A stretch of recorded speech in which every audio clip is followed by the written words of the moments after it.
Okay, in this particular chapter, you learn on how you can create an instance using a custom image. But the first thing that we'll do is we'll create a normal instance from a Debian operating system. We'll install all the softwares and all the applications we need. And that particular disk we will use to create a custom image. So let's do that. So let's first create an instance.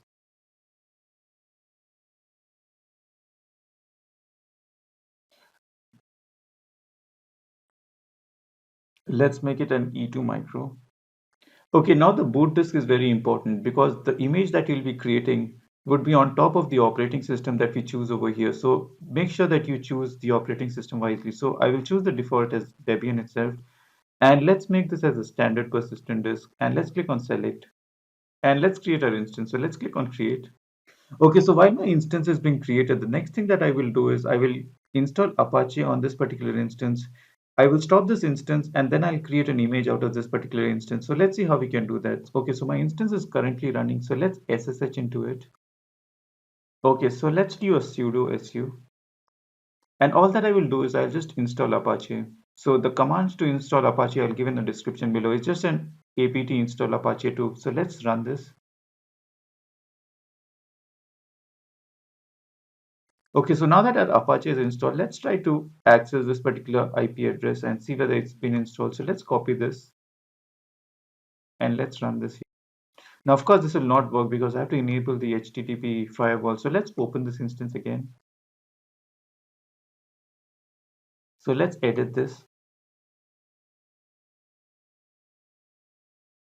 So all that I need to do here is just allow HTTP traffic. So just click on this and just save this.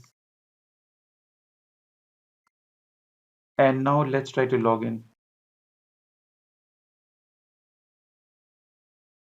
And now you can see that our Apache web page is showing the default page. Okay, so now that we've done this, let's stop this particular instance and we'll create an image out of this particular instance. So let's go to our VM instances and let's stop this particular image. Click on stop. And now all that I need to do is again, I go back to my compute engine and underneath storage, you can click on images here. And you can just click on create an image. So here the source is also a disk. So I'll choose the source as disk. Of course, you can also create a image from the other options as well. You can create it from a snapshot, a cloud storage, or a virtual disk. So for our example, we'll just choose a disk. So let's just choose disk and let's choose the source disk. So the source disk we have is instance 2. So this is the only source disk that we have. So this is the disk that was connected to our instance that we just stopped. So let's click on this and let's just store it in one region. Let's not have it as a multi-regional, and it'll by default store in US Central 1. So that's all that we need to do. So let's click on create. And now one thing to remember is that your image has now Apache inbuilt into it. So you do not need to again install Apache if you're creating a instance out of that particular image. So let's click on refresh now. And here you can see that your image has been created. So now the only thing remaining is to create a virtual machine from this particular image. So let's go back to our VM instance and let's create another image. Let's create another instance. So let's click on create instance now. Again, let's create a new VM instance. And this time, again, I'll make this as a need2 micro. And here the only difference now is when you're choosing the boot disk, you can click on change here. And you can just choose your custom image here and select the project. So you can see that this is the project that I'm in, my project 8827. So let's click on change again. Select your project.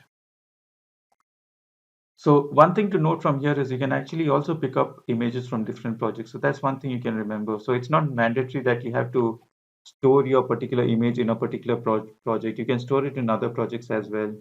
So now let's click on image one. So this is the image that we just created. And again, let's create it as a standard persistent disk. And let's click on select. And now let's create this particular instance. Let's click on create. And before that, let's also allow HTTP traffic. So let's click on this and let's click on create again. Okay, so now a new instance has been created from a custom image. So all that we need to do is just click on this external IP, and hopefully our Apache web server should be up and running. So let's click on this. And you can see that our Apache web server is up and running. So that is how you can create an instance from an already existing image. So I hope this was a useful lecture. I'll see you in the next.